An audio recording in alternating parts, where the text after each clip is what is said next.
Bueno, entonces para la noche de hoy vamos a continuar con el estudio del libro de Génesis y vamos en el capítulo 37. Dice que José es vendido por sus hermanos. Entonces quiero que recordemos aquí en esta ilustración cuáles son los hermanos de José. José está aquí con esta túnica de colores que le hizo su padre Jacob. Lo vamos a ver ahorita en el capítulo 37.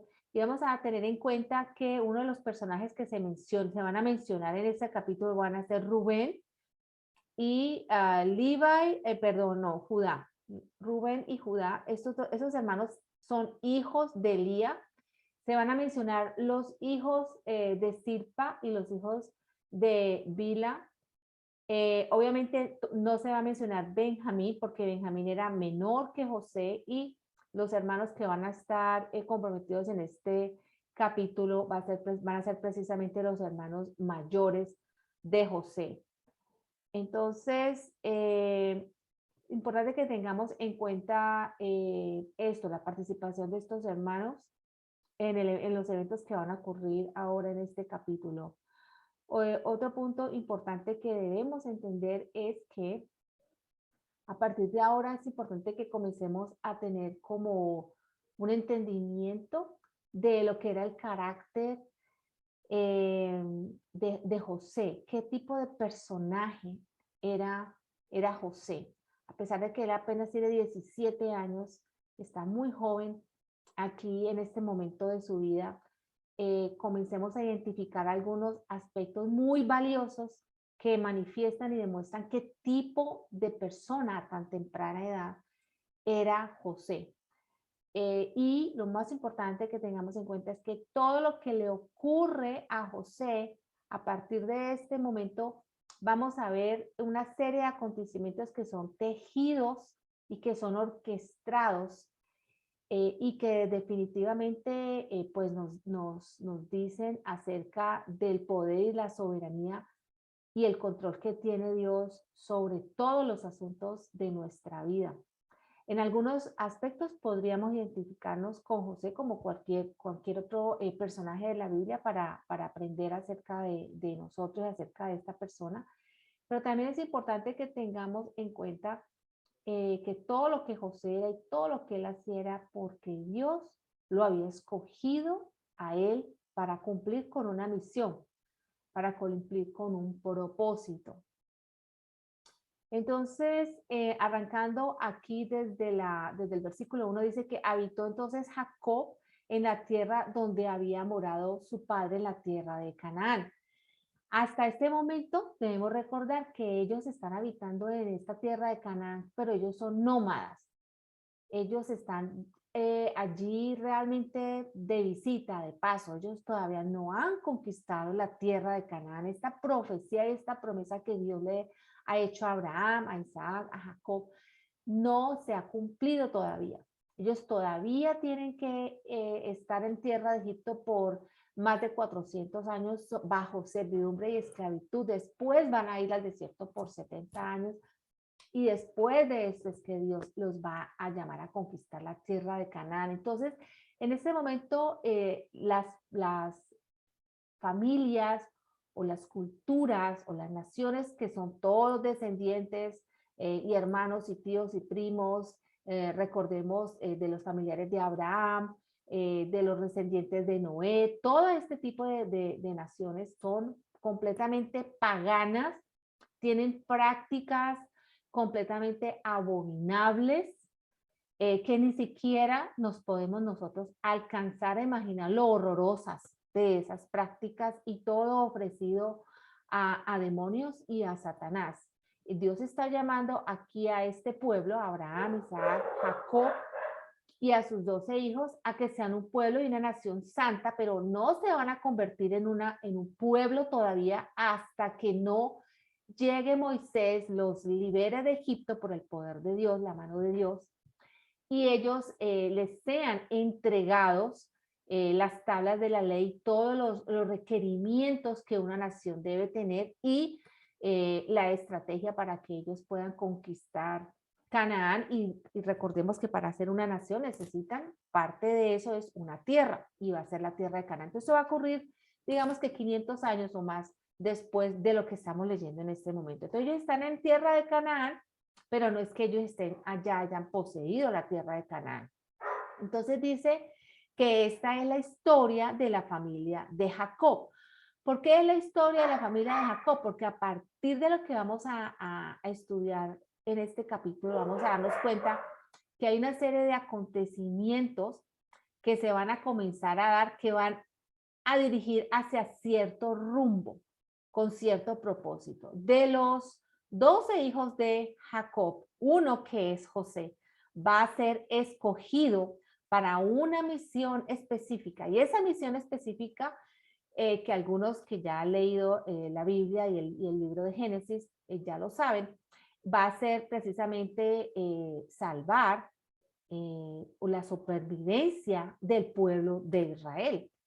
¿Cómo? Porque van a haber unas hambrunas, el juicio de Dios va a venir sobre todas estas naciones paganas con hambruna y José, que va a ser vendido a Egipto, él allí va a recibir guiado por Dios unas instrucciones de cómo preservar alimentos y muchas naciones van a venir a Egipto por alimentos y una de esas naciones, precisamente una de esas van a ser la familia de él, sus padres con sus hermanos y sus descendientes. Entonces, todavía no estamos allí, pero por eso es importante que entendamos, esta es la historia de la familia de Jacob. Cuando leemos el libro de Génesis, muchas veces lo leemos no en presente, sino como en el futuro, como que alguien que está en el futuro, obviamente Moisés escribió este libro, pero a él le fue relatado y él recibió información y por eso es que se refiere a que esta es la historia. No porque el autor, el que escribió, no la sepa en este momento, sino que al contrario, porque ya la sabe. Entonces la historia de Jacob, que es Israel, la historia va a tener un acontecimiento clave a partir de ese momento y es lo que le va a ocurrir a José. Lo que vamos a mirar ahora es que los hermanos de José lo aborrecían, lo envidiaban, lo odiaban. ¿Por qué hacían esto los hermanos de José? Simplemente porque José era diferente de ellos. José no participaba en lo que ellos hacían, José era cercano de su padre, José seguramente muy instruido por su padre. Recordemos que ya José, siendo uno de los dos menores, José y su hermano Benjamín o Benjamín, pues ya él está de edad avanzada y ya seguramente tiene más experiencia, más madurez, y más tiempo por su edad para dedicarle a instruir a José y seguramente a Benjamín también en los caminos de Dios, en las enseñanzas y en las doctrinas de Dios. Hemos visto que sus hermanos participaron, hemos visto en capítulos anteriores, en la matanza que hubo, sobre la venganza que ellos tuvieron sobre la hermana. Entonces ya más o menos tenemos una idea. También vimos que Rubén, el hermano mayor, estuvo en una relación inmoral, sexual, con una de las esposas o de las madres de sus hermanos, ¿sí? Entonces, vamos viendo ya desde ahora, ya tenemos información previa de qué tipo de personajes, de hermanos, cuál es el calibre de los hermanos de José. Y él no era como ellos, definitivamente él no. Pero ¿por qué él no era como ellos? Porque Dios lo escogió. Nosotros no hacemos las cosas ni buscamos a Dios porque nosotros queramos, sino porque Dios en su misericordia ha venido a nosotros y nos ha dado convicción de pecado y nos ha dado luz a nuestro corazón para que nosotros amemos las cosas que él aman y odiemos las cosas que él odia. Pero no éramos así antes. Antes de pronto ignorábamos o afirmábamos o nos gustaba, nos deleitábamos en el pecado. Entonces, ya con esto vamos a continuar. Aquí dice que José, siendo de edad de 17 años, apacentaba las ovejas con sus hermanos. Entonces, si él apacentaba las ovejas, no era que él tuviera un cargo igual al de sus hermanos. Sus hermanos tenían cargos de mayor responsabilidad porque eran mayores que él. Él era muy joven. Entonces, digamos que él lo hacía como parte de un entrenamiento que él hacía de participar trabajando en apacentar las ovejas. Dice que el joven estaba con los hijos de Bilha y con los hijos de Silpa. Lo vimos aquí ya, de que eran las dos mujeres que acompañaban o servían a Lía y a Raquel, ¿sí? Y que tuvieron los hijos que eran Gad, Asher, Dan y Naftali. Entonces aquí vemos 4 hijos, los 2 que aparecen en amarillo y los 2 que aparecen en verde.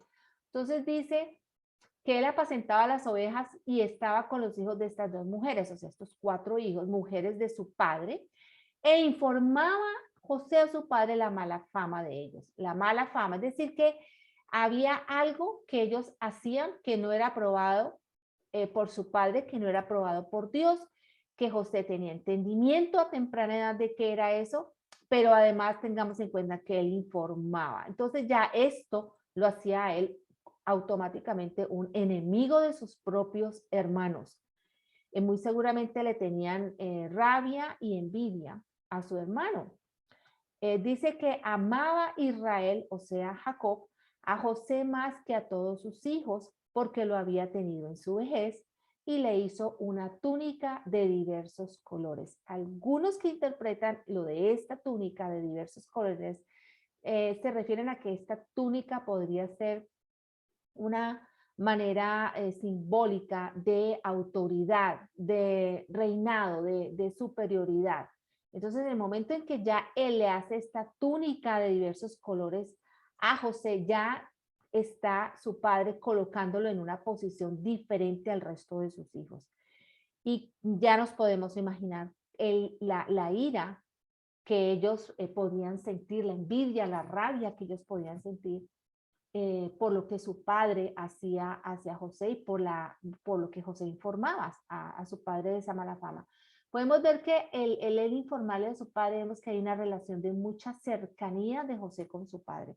Viendo sus hermanos, que su padre lo amaba más que a todos sus hermanos, le aborrecían y no podían hablarle pacíficamente. Hemos leído una y otra vez desde el capítulo 1 de Génesis lo que es la envidia, la rabia y el aborrecer que hay dentro de la misma familia, y cómo todo esto lleva a que hemos visto desde Caín y Abel al asesinato y a la muerte que hay dentro de la misma familia. Esto pues es algo que lo hemos relatado una y otra vez en acontecimientos bíblicos, y obviamente lo vemos a nuestro alrededor el día de hoy. Entonces es algo que cuando lo vemos en la Biblia decimos, pero es que esto siempre ha estado allí, yo nunca lo había notado, no lo había visto de esta manera. Dice entonces que José soñó. Este sueño, son 2 sueños que va a tener José, que lo va a contar a sus hermanos y a su madre y a su padre. Esto que él sueña, es importante que lo entendamos, que cuando a su madre no, porque Raquel falleció cuando nació su hermano Benjamín, entonces a su padre. Dice que estos sueños, vamos a mirar aquí, estos sueños son dados por Dios. Muy importante que entendamos esto, muy importante, porque sus hermanos le van a poner como apodo el soñador, ¿sí? Y cuando sus hermanos lo colocan dentro de la categoría, el soñador, es importante que tengamos en cuenta que sus hermanos están diciendo 2 cosas, una de las 2. O que los sueños que tiene José son invento o imaginación de él, como cuando nosotros soñamos algo relacionado con la última película o la última conversación que tuvimos antes de acostarnos y soñamos, es algo que de pronto viene de nuestra propia mente, que puede ser así. O estos sueños venían de Dios. Y vamos a mirar que si José era un soñador, porque él mismo se lo inventaba, porque tenía una gran imaginación, porque era algo que venía de su propio corazón, entonces no debiera ser tan grande amenaza para sus hermanos. Entonces, ese no podría ser el caso. La otra situación es que estos sueños vinieran de Dios. Y si los sueños venían de Dios, es importante que entendamos que las líneas que vamos a leer a continuación, los próximos versículos, todo lo que sus hermanos están haciendo de aborrecerle, de venderlo como esclavo en Egipto, el intento que quisieron hacer de matarlo, lo están haciendo contra Dios directamente. Están tratando ellos de bloquear el plan de Dios. Se sienten amenazados e intimidados por Dios. ¿Por qué? Muy sencillo. El estilo de vida que ellos hacían, aquí dice mala fama, pues el estilo de vida de ellos era un estilo de vida abominable y opuesto a los principios de Dios, ¿sí? A lo que Dios quería que ellos, y ellos lo sabían. Entonces es muy importante que tengamos en cuenta esto, que todo lo que ellos hicieron lo estaban haciendo contra Dios, y ellos tenían un entendimiento de esto. Por eso lo veían a José, a pesar de tener 17 años, como una gran amenaza. Lo aborrecían. Dice que soñó un sueño y lo contó a sus hermanos. Obviamente lo contó, era muy joven, de pronto muy ingenuo de contar este sueño a sus hermanos. Pero debido a que le contó este sueño a sus hermanos, tenemos el relato bíblico de que fue un sueño dado por Dios y que era una profecía, una promesa, algo que Dios iba a cumplir, parte del plan precisamente de Dios, como lo veremos en los siguientes capítulos. Dice que ellos llegaron a aborrecerle más todavía. Imagínense que ya le aborrecían y cuando él habla de sus sueños, todavía más. Ellos, yo creo que el fuego les quemaba el corazón y todas las entrañas, todo. Dice que les dijo, oíd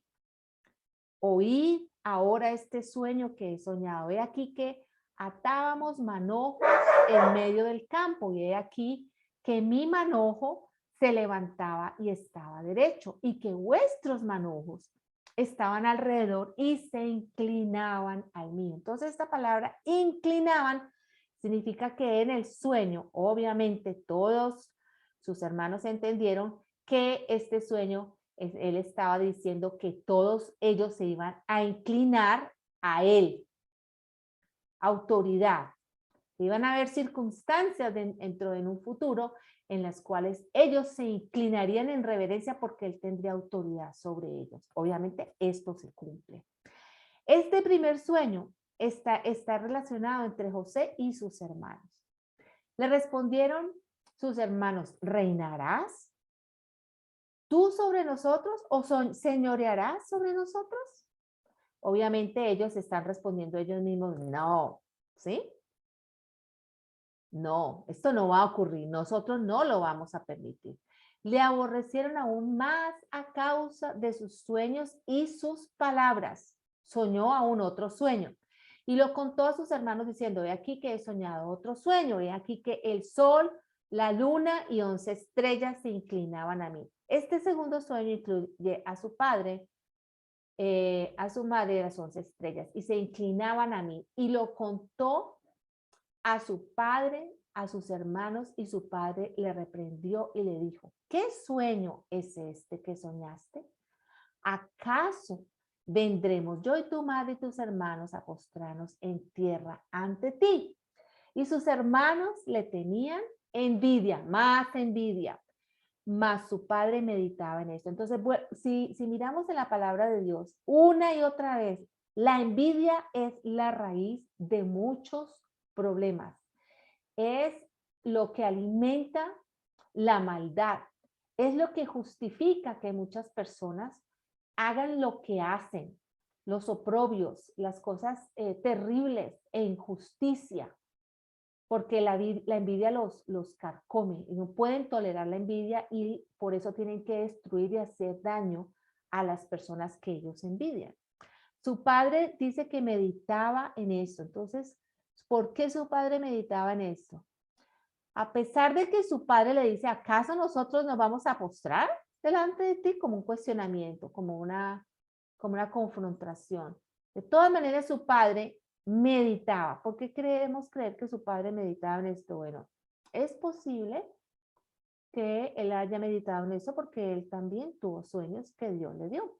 Y de pronto quizá él pensaba, bueno, yo también he tenido sueños. Dios me ha hablado a través de sueños. Entonces él meditaba acerca de estos sueños. Versículo 12 dice, después fueron sus hermanos a apacentar las ovejas de su padre en Siquem. Recordemos que Siquem fue donde hubo la gran matanza. Recordemos que Siquem fue el lugar de donde ellos huyeron, tratando de proteger sus vidas. Y recordemos que Siquem también era un área donde había mucho paganismo. Entonces, sus hermanos obviamente se inclinaron a ir hacia ese lugar. No sabemos por qué, pero quizá podríamos pensar que a ellos había algo que ellos querían en ese lugar. ¿Qué tipo de estilo de vida, de prácticas habían allí que ellos se inclinaron a ir hacia ese lugar? Algunos explican que más o menos era unos 80 kilómetros al norte de donde ellos estaban. Obviamente era donde ellos habían estado anteriormente. Entonces, los hermanos fueron a este lugar, como regresando de donde ellos habían venido tratando de salvar y proteger su vida, pero iban allá. Dijo Israel o Jacob a José: tus hermanos apacientan ovejas en Siquem. Ven y te enviaré a ellos. Y él respondió: heme aquí. Entonces vemos cómo Israel o Jacob, el padre, no confía en sus hijos mayores. No hay confianza. ¿Por qué? Porque está enviando a José a ellos. Seguramente a que observe y busque a ver qué estaba pasando. Lo vamos a mirar aquí. Pero veamos también cómo de manera tan pronta José responde. Aquí ya podemos ver la personalidad, el carácter de este hombre tan joven, que cuando su padre lo llama, él inmediatamente responde: heme aquí. E Israel le dijo: ve ahora, mira cómo están tus hermanos. Entonces cómo es, qué es lo que ellos están haciendo. Seguramente nada bueno. Ven y tráeme un reporte. ¿Y cómo están las ovejas? Y tráeme la respuesta. Un reporte. Lo envió del valle de Hebrón y llegó a Siquem. Es decir, que ya él inmediatamente respondió. Dice que lo halló un hombre andando él errante por el campo y le preguntó a aquel hombre diciendo: ¿qué buscas? José respondió: busco a mis hermanos, te ruego que me muestres dónde están apacentando. Aquel hombre respondió: ya se han ido de aquí.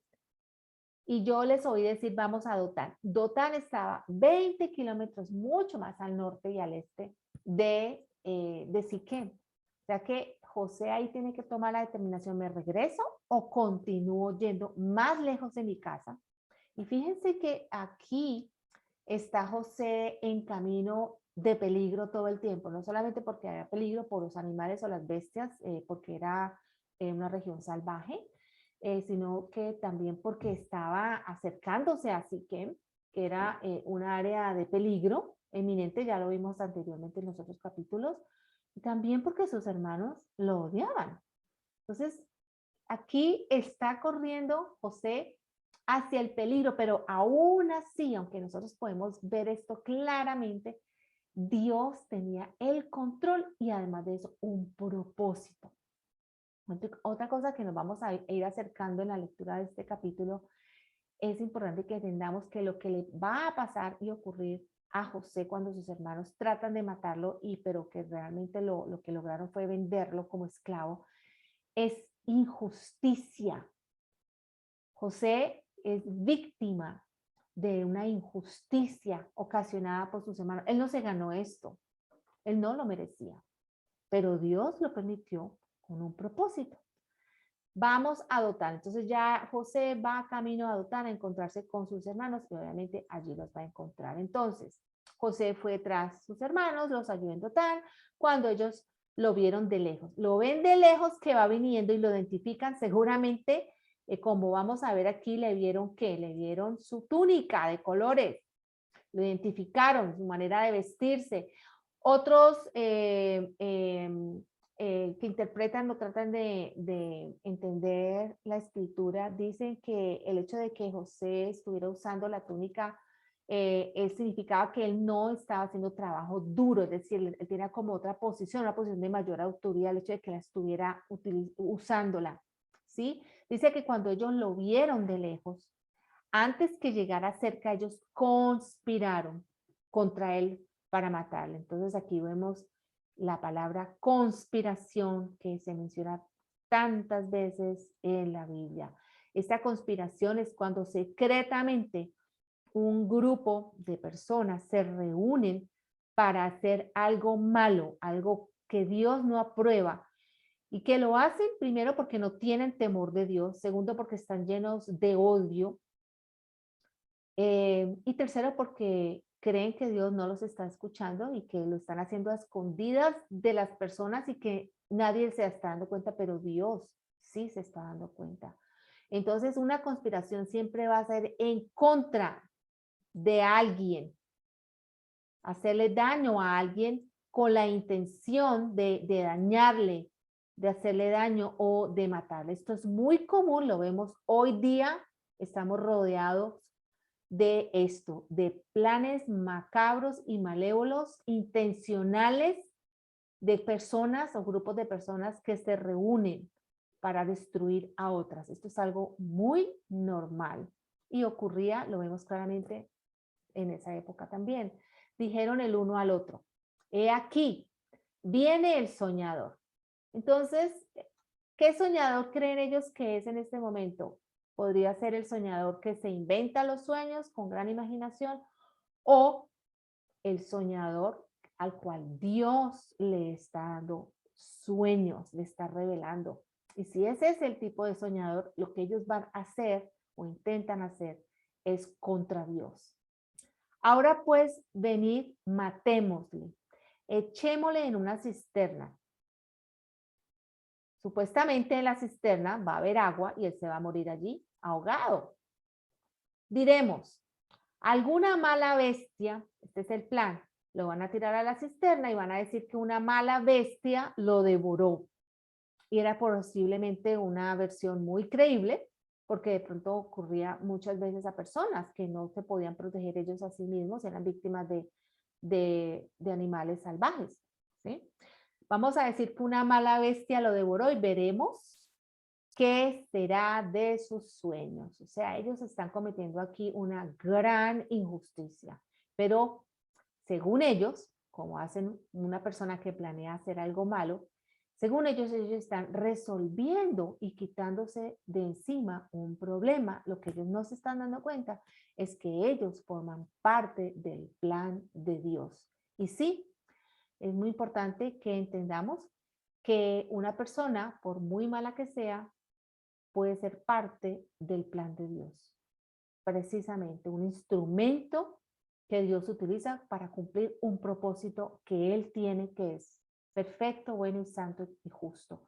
Cuando Rubén, que ese es el hijo mayor oye esto, lo libró de sus manos, de las manos de sus hermanos, diciendo, no lo matemos.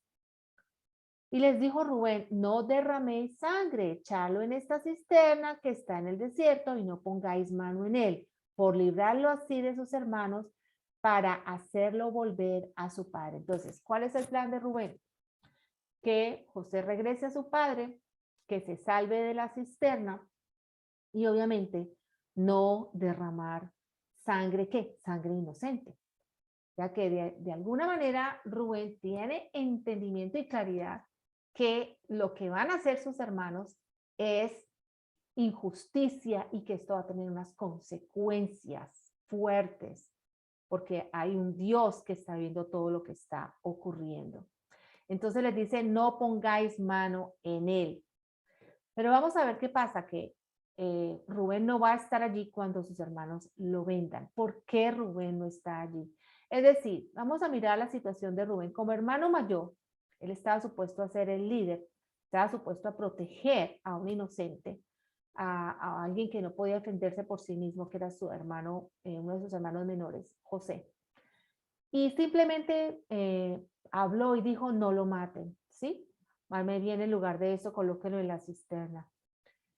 Pero él no está allí. Él no logra hacer el plan completo. Él no logra rescatarle.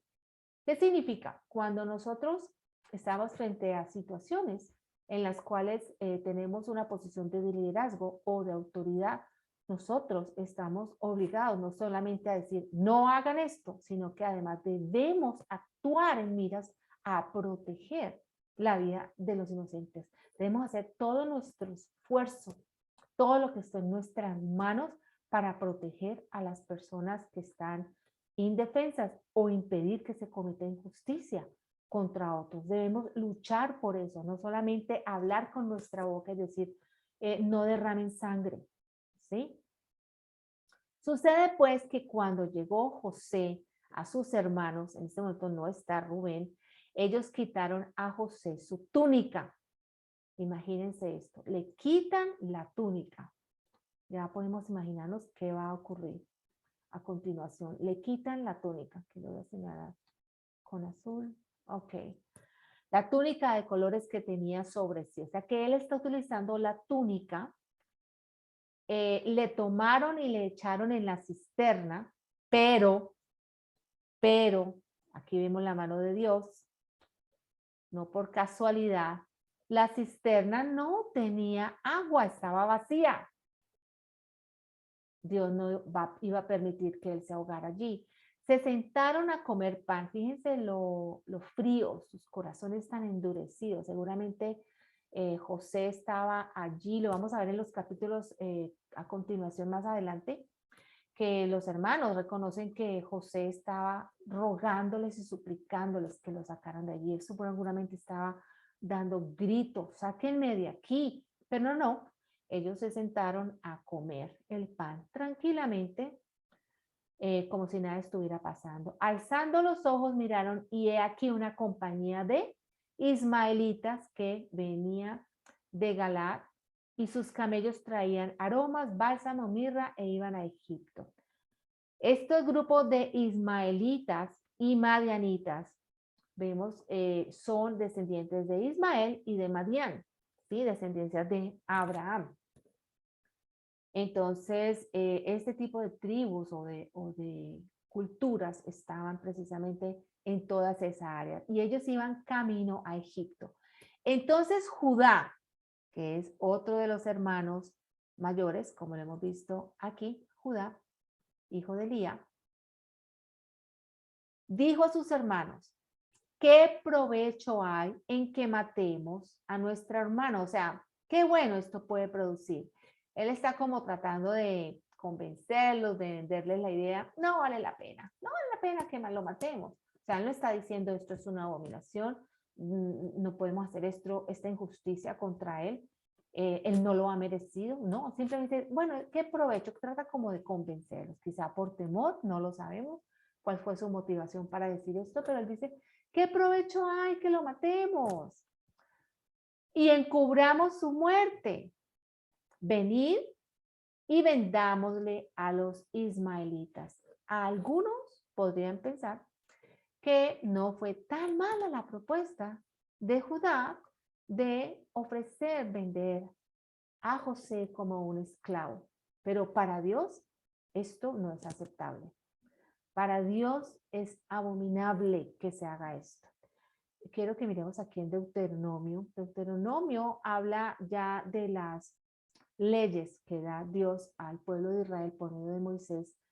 Y dice aquí que dentro de las leyes, que dice Dios aquí que cuando fuere hallado alguno que hubiere hurtado a uno de sus hermanos, los hijos de Israel, le hubiera esclavizado o le hubiera vendido, dice, morirá el tal ladrón y quitarás el mal de en medio de ti. Entonces, ¿cuál era la consecuencia por vender a alguien para ser esclavo?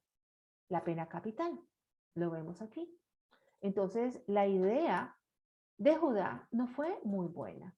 Claro, el propósito de Dios se va a cumplir en medio de esta grandísima injusticia, porque José va a sufrir muchísimo, muchísimo cuando vaya a Egipto. Él también va a sufrir injusticia en Egipto, pero Dios va a estar con él todo el tiempo.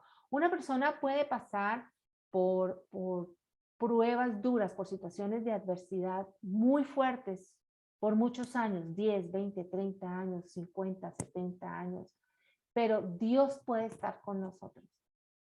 No estamos solos. Muy importante que entendamos esto, aunque estemos sufriendo injusticia. Si amamos a Dios y conocemos de Dios, podemos tener la certeza de que Él está con nosotros y que Él va a cumplir toda justicia.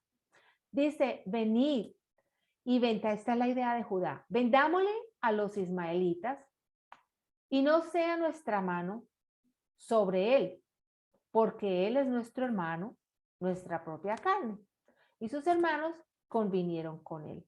Y cuando pasaban los madianitas mercaderes, sacaron ellos a José de la cisterna, le trajeron arriba, le vendieron a los ismaelitas por 20 piezas de plata. Recordemos lo que pasó con Jesucristo y Judas, que lo vendió por 20 piezas de plata, el valor de un esclavo, y llevaron a José a Egipto. Después Rubén, el hermano mayor, recordemos, volvió a la cisterna y no halló a José adentro. O sea, Rubén no estuvo en el momento en que sus hermanos vendieron a José. Rubén, siendo el líder, no estuvo allí todo el tiempo para proteger y cuidar de su hermano. ¿Qué estaba esperando Rubén si él no estaba allí? ¿Que algo bueno le iba a pasar a José? No podía esperar, era nada bueno. Dice que rasgó sus vestidos y volvió a sus hermanos y dijo, el joven no aparece. ¿Y yo a dónde iré? Es decir, en ese momento lo que se le ocurre a Rubén es pensar en quién. Pues en nada más que en Rubén, en el mismo. ¿Yo qué voy a hacer? Entonces tomaron ellos la túnica de José y degollaron un cabrito de las cabras, tiñeron la túnica con la sangre. Rubén está tan preocupado por él porque ahora él va a tener que ir a decirle a su padre, primero una gran mentira, pero segundo una pésima noticia, y es que José, supuestamente, según ellos, ha fallecido. Dice que enviaron la túnica de colores y la trajeron a su padre diciéndole, esto hemos hallado. Reconoce si es la túnica de tu hijo o no. Qué mentirosos. Y él la reconoció. Algunos dicen, algunos que interpretan o tratan de analizar un poco más allá, dicen que la túnica no estaba rasgada y que es algo que era muy obvio, que si la túnica solamente estaba teñida con la sangre de un animal, pues que de pronto hubiera sido más lógico pensar, bueno, aquí hay algo raro que está ocurriendo porque no está desgarrada. Esto no lo estamos viendo obviamente aquí en lo que acabamos de leer, pero algunos quieren interpretarlo de esa manera. Dice, esto hemos hallado, reconoce si esta es la túnica de tu hijo o no. Y él la reconoció. La túnica de mi hijo es, alguna mala bestia lo devoró. José ha sido despedazado. Entonces, Jacob dice que rasgó sus vestidos y puso cilicio, que es una señal de duelo y de dolor, sobre sus lomos. Guardó luto por su hijo muchos días y se levantaron todos sus hijos y todas sus hijas para consolarlo, mas él no quiso recibir consuelo y dijo, descenderé enlutado a mi hijo hasta el Seol. Fíjense, de nuevo volvemos a mirar cómo el pueblo de Israel creía y siempre ha creído en que nosotros, cuando muramos, nos vamos a reencontrar con nuestra familia, que hay un lugar más allá, que nuestra vida no termina con la muerte física, porque tenemos un alma. Y él dice que él va a estar enlutado hasta que él vea a su hijo en el Seol. Y lo lloró su padre. Y los madianitas lo vendieron a Egipto a Potifar, oficial de Faraón, capitán de la guardia. Y vamos a continuar en el próximo estudio con el siguiente capítulo, que es el 38, aprendiendo mucho más acerca de lo que va a ocurrir con José y con toda la descendencia de Jacob. Quiero leerles aquí la conclusión que saca el autor, y él nos comparte aquí en Evis Carballosa, precisamente en referencia a la conclusión del capítulo 37, y dice que la soberanía, la providencia de Dios puede ser ver claramente, la podemos ver aquí en este capítulo. La vida de José es una maravillosa ilustración de la actuación de Dios en todos los asuntos del universo. Sin duda, esa es la razón por la que José llega a ser una hermosa ilustración del Mesías que habría de venir, es decir, del Señor Jesucristo. Es decir, muchos hacen una analogía, una comparación, como lo hicimos anteriormente con la vida de Isaac, lo hacen de igual manera con la vida de José y se compara lo que fue José con Cristo Jesús. No que los haga iguales, pero que se hace una analogía o comparación. Dios lo planeó así. La correspondencia entre José y el Señor Jesucristo es maravillosa. Ambos se asemejan en su afecto del Padre, en la comunión recibida del Padre, en el rechazo de sus hermanos, se refiere al pueblo de Israel como Israel rechazó a Cristo Jesús, obviamente no todo el pueblo de Israel, sino algunos, en su humillación, en la restauración de sus hermanos, que eso lo vamos a ver más adelante, aunque la restauración en el caso de Cristo está reservada para el futuro. Es un gran consuelo llegar a comprender que es el Todopoderoso y amante Dios, quien desde su trono excelso sostiene y guarda a los suyos. Y esa es precisamente la confianza que nosotros como hijos de Dios podemos tener en Dios y no mirar las circunstancias por las que estamos pasando, sino que debemos mirar que Dios tiene el control y que Él tiene un propósito para permitir todas las cosas en nuestra vida. Y hasta aquí dejamos el estudio del capítulo 37. Continuaremos con el siguiente en el próximo estudio.